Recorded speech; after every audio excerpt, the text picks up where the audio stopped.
பக்தி today channel நேயர்களுக்கு அன்பான வணக்கம். சென்னையிலிருந்து அஸ்ட்ராலஜர் பிருந்தா. இந்த செப்டம்பர் மாதத்திற்கான ராசி பலன்கள் பார்க்கலாம். மேச ராசிக்கான பலன்கள். எப்போவுமே சுறுசுறுப்பாக இருக்கக்கூடிய மேச ராசி நேயர்களே, உங்களுக்கு 3ஆம் இடத்துல குரு இருக்கார். ஸோ எப்போவுமே பதவியில் கொஞ்சம் கவனமாக இருக்கிறது நல்லது. யாரோடையும் தேவையில்லாமல் போட்டி, வம்பு சண்டை இதெல்லாம் நம்ம பண்ண வேண்டாம். 4ஆம் இடத்துல சுக்கிரன் இருக்கார். ஸோ சொந்த பந்தத்தோட நல்ல அந்யோன்யம், நட்பு வட்டத்தோட உதவிகள் கிடைக்கிறது, இதெல்லாமே உங்களுக்கு நல்லாயிருக்கும். அதே மாதிரி 5ஆம் இடத்துல சூரியன், கேது, புதன் இருக்காங்க. பொதுவாக 5ஆம் இடத்துல சூரியன் இருக்கும்போது ஹெல்த் விஷயத்தில் கொஞ்சம் கவனமாக இருங்க. குழந்தைகள் விஷயத்தில், அவங்களோட படிப்பு விஷயம் இதிலெல்லாம் கொஞ்சம் அக்கறை செலுத்திக்கோங்க. பொதுவாகவே 5ஆம் இடத்துல கேது இருக்கிறதே வயிறு சம்மந்தப்பட்ட பிரச்சனைகள் வந்து ஏற்பட்டுருக்கும். அதே மாதிரி இப்போ அப்பாவோட கொஞ்சம் கான்ட்ரவர்சி ஏற்படும். மூத்த குழந்தைகள் இருந்தால் அவங்களோட நம்மளுக்கு கொஞ்சம் பிரச்சனைகள் ஏற்படும். அதெல்லாம் கொஞ்சம் நம்மளுக்கு தெரியுது என்ன பிரச்சனைன்னு. ஸோ அதனால் அதையெல்லாம் கொஞ்சம் தவிர்த்துக்கிறது. தேவையில்லாத வாக்குவாதங்கள் வந்து அப்பாவோட வச்சுக்க வேண்டாம். கொஞ்சம் பொறுமையை வந்து கடைப்பிடிங்க. 6ஆம் இடத்துல செவ்வாய் இருக்கிறது பெரிய மைனஸ் இல்லை. ஓரளவுக்கு உங்களுக்கு பிரச்சனைகள் வந்து தீரும்.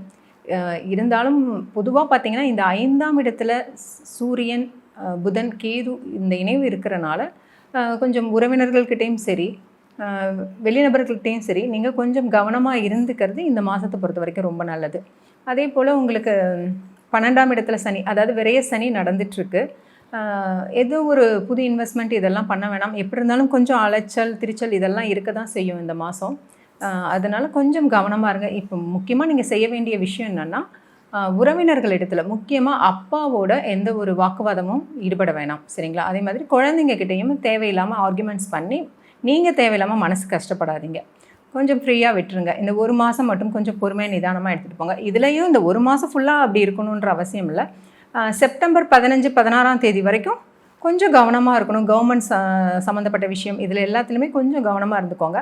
அதுக்கப்புறம் செப்டம்பர் 15, 16க்கு அப்புறம், அதாவது சூரியன், புதன் இதெல்லாம் பயிற்சி ஆனதுக்கப்புறம் உங்களுக்கு ரொம்பவே சிறப்பாக இருக்கும். அடுத்த ஒரு 15 நாள் ரொம்ப நல்லாயிருக்கும். குழந்தைகள் வந்து படிப்பு விஷயத்தில் கட்டாயம் கவனமாக இருக்கணும்.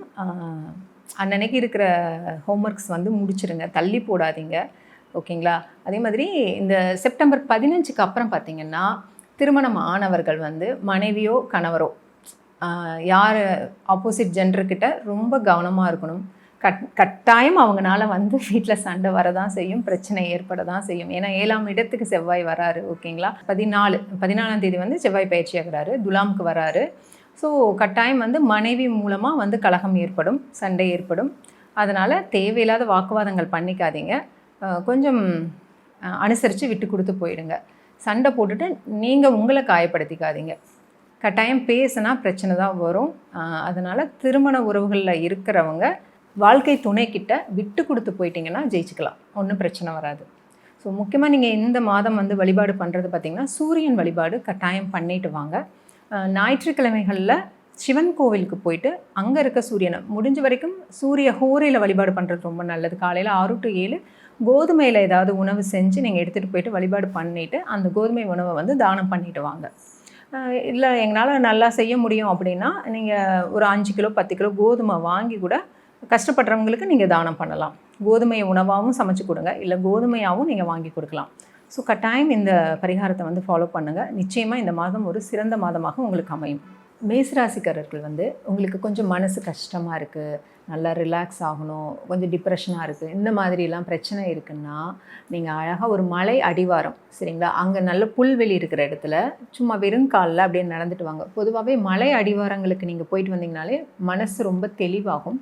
அதே போல் இந்த குகை கோவில்கள்லாம் இருக்கும் இல்லைங்களா? உதாரணத்துக்கு சொல்லணுன்னா, சென்னையில் வந்துட்டு சிங்கப்பெருமாள் கோவில், இந்த மாதிரி குகையில் இருக்கிற கோவில்களுக்கு நீங்கள் போயிட்டு வர்றதுமே உங்களுக்கு ரொம்ப நல்லாயிருக்கும்.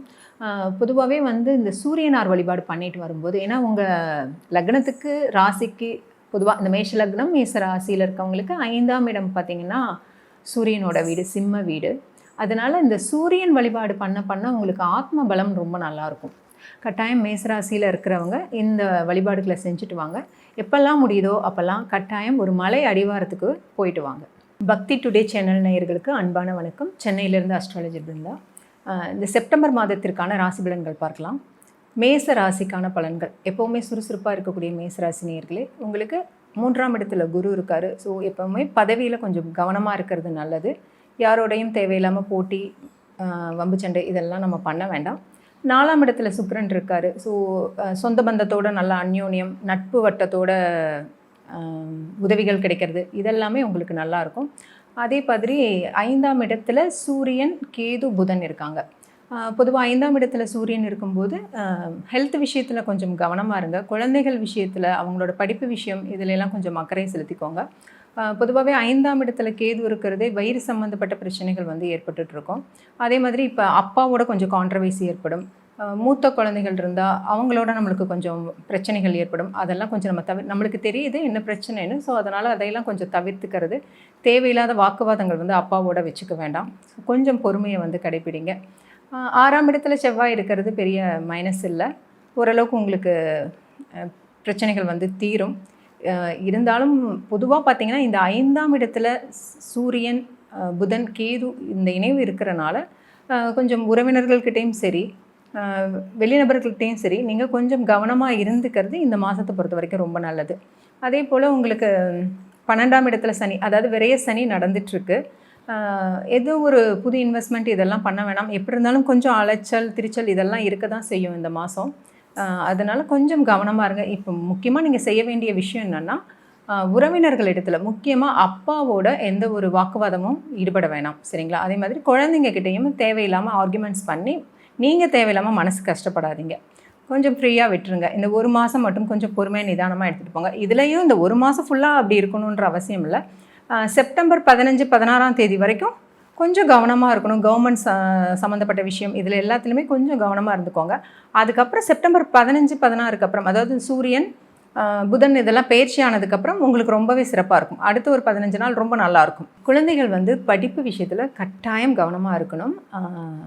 அன்னன்னைக்கு இருக்கிற ஹோம்ஒர்க்ஸ் வந்து முடிச்சிடுங்க, தள்ளி போடாதீங்க, ஓகேங்களா? அதே மாதிரி இந்த செப்டம்பர் 15க்கு அப்புறம் பார்த்திங்கன்னா, திருமணம் ஆனவர்கள் வந்து மனைவியோ கணவரோ யார் ஆப்போசிட் ஜெண்டர்கிட்ட ரொம்ப கவனமாக இருக்கணும். கட்டாயம் அவங்களால வந்து வீட்டில் சண்டை வரதான் செய்யும், பிரச்சனை ஏற்பட தான் செய்யும். ஏன்னா 7ஆம் இடத்துக்கு செவ்வாய் வராரு, ஓகேங்களா? 14ஆம் தேதி வந்து செவ்வாய் பயிற்சி ஆகிறாரு, துலாமுக்கு வராரு. ஸோ கட்டாயம் வந்து மனைவி மூலமாக வந்து கலகம் ஏற்படும், சண்டை ஏற்படும். அதனால் தேவையில்லாத வாக்குவாதங்கள் பண்ணிக்காதீங்க. கொஞ்சம் அனுசரித்து விட்டு கொடுத்து போயிடுங்க. சண்டை போட்டுட்டு நீங்கள் உங்களை காயப்படுத்திக்காதீங்க. கட்டாயம் பேசினா பிரச்சனை தான் வரும். அதனால் திருமண உறவுகளில் இருக்கிறவங்க வாழ்க்கை துணைக்கிட்ட விட்டு கொடுத்து போயிட்டீங்கன்னா ஜெயிச்சுக்கலாம், ஒன்றும் பிரச்சனை வராது. ஸோ முக்கியமாக நீங்கள் இந்த மாதம் வந்து வழிபாடு பண்ணுறது பார்த்திங்கன்னா சூரியன் வழிபாடு கட்டாயம் பண்ணிட்டு வாங்க. ஞாயிற்றுக்கிழமைகளில் சிவன் கோவிலுக்கு போயிட்டு அங்கே இருக்க சூரியனை முடிஞ்ச வரைக்கும் சூரிய ஹோரையில் வழிபாடு பண்ணுறது ரொம்ப நல்லது. காலையில் 6 to 7 கோதுமையில் ஏதாவது உணவு செஞ்சு நீங்கள் எடுத்துகிட்டு போயிட்டு வழிபாடு பண்ணிவிட்டு அந்த கோதுமை உணவை வந்து தானம் பண்ணிட்டு வாங்க. இல்லை எங்களால் நல்லா செய்ய முடியும் அப்படின்னா நீங்கள் ஒரு 5 கிலோ 10 கிலோ கோதுமை வாங்கி கூட கஷ்டப்படுறவங்களுக்கு நீங்கள் தானம் பண்ணலாம். கோதுமையை உணவாகவும் சமைச்சு கொடுங்க, இல்லை கோதுமையாகவும் நீங்கள் வாங்கி கொடுக்கலாம். ஸோ கட்டாயம் இந்த பரிகாரத்தை வந்து ஃபாலோ பண்ணுங்கள். நிச்சயமாக இந்த மாதம் ஒரு சிறந்த மாதமாக உங்களுக்கு அமையும். மேசராசிக்காரர்கள் வந்து உங்களுக்கு கொஞ்சம் மனசு கஷ்டமாக இருக்குது, நல்லா ரிலாக்ஸ் ஆகணும், கொஞ்சம் டிப்ரெஷனாக இருக்குது, இந்த மாதிரிலாம் பிரச்சனை இருக்குன்னா நீங்கள் அழகாக ஒரு மலை அடிவாரம், சரிங்களா? அங்கே நல்ல புல்வெளி இருக்கிற இடத்துல சும்மா வெறும் காலில் அப்படியே நடந்துட்டு வாங்க. பொதுவாகவே மலை அடிவாரங்களுக்கு நீங்கள் போயிட்டு வந்தீங்கனாலே மனசு ரொம்ப தெளிவாகும். அதே போல் இந்த குகை கோவில்கள்லாம் இருக்கும் இல்லைங்களா? உதாரணத்துக்கு சொல்லணுன்னா சென்னையில் வந்துட்டு சிங்கப்பெருமாள் கோவில், இந்த மாதிரி குகையில் இருக்கிற கோவில்களுக்கு நீங்கள் போயிட்டு வர்றதுமே உங்களுக்கு ரொம்ப நல்லாயிருக்கும். பொதுவாகவே வந்து இந்த சூரியனார் வழிபாடு பண்ணிட்டு வரும்போது, ஏன்னா உங்கள் லக்னத்துக்கு ராசிக்கு பொதுவாக இந்த மேஷ லக்னம் மேச ராசியில் இருக்கவங்களுக்கு 5ஆம் இடம் பார்த்திங்கன்னா சூரியனோட வீடு, சிம்ம வீடு. அதனால் இந்த சூரியன் வழிபாடு பண்ண உங்களுக்கு ஆத்ம பலம் ரொம்ப நல்லாயிருக்கும். கட்டாயம் மேசராசியில் இருக்கிறவங்க இந்த வழிபாடுகளை செஞ்சுட்டு வாங்க. எப்பெல்லாம் முடியுதோ அப்போல்லாம் கட்டாயம் ஒரு மலை அடிவாரத்துக்கு போயிட்டு வாங்க.